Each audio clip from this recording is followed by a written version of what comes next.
So lighting the fire is relatively straightforward, really. There's 3 vents on the fire. One is underneath. I tend to leave that one completely closed, actually, so don't worry too much about that one.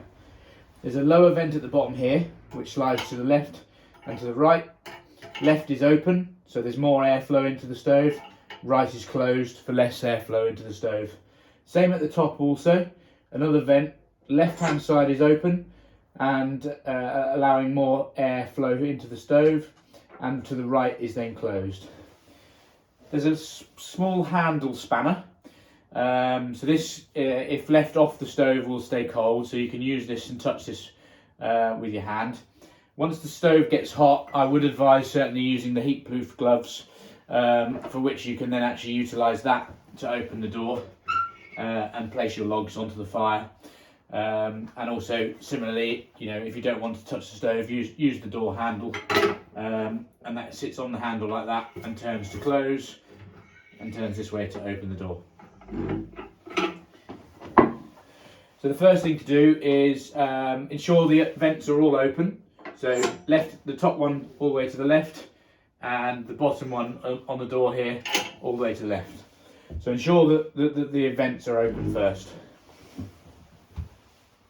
We use these fire lighters. I'd say 1 or 2 of those in the bottom of the stove will get your fire going. Then just use the matches or a lighter to light the 2 fire lighters. The match can go in the stove as well. And then basically slowly build your kindling up over the fire lighters.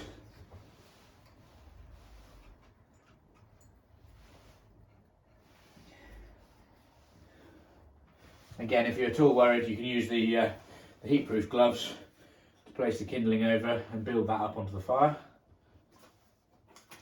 The kindling will burn quite nicely. That's really dry and it's soft wood.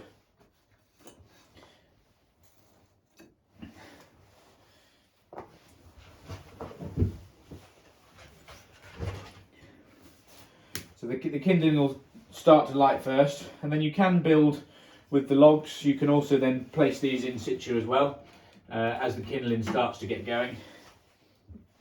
So I tend to put one on it in each direction like that. And then the best thing to do, you'll see the fire is burning quite slowly. If you close the door now, what you'll see is that will start to actually race away as you restrict the airflow through into the stove.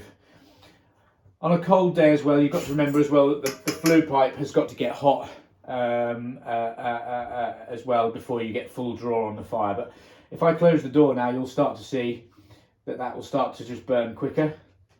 I tend to leave it just ajar to start with to get the fire burning nicely.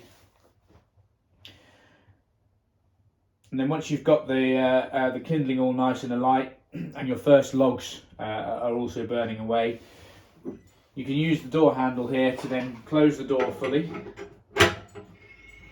like that. And in the vertical position there, that's then closed fully. And always leave the vents at the top and the bottom fully open to start with. Once you've got the heat in the stove and the heat in the flue, and the wood is all nicely alight, you'll see that will race away. And then over time, what you'll be able to do is then just gradually close these vents. The best way to do that is either with the gloves on, just move the slider across, or just use the cold handle to just knock the vent across to the right hand position. The stove works so nicely where it burns the gases at the top, so we tend to actually just close the bottom vent down first and leave the top one open. And then gradually over time, once you've got a nice roaring fire in there, you'll actually be able to close the top vent down as well. I always tend to just leave the top vent open, just ajar, just to leave a good amount of airflow there that then goes down the glass, keep the glass clean.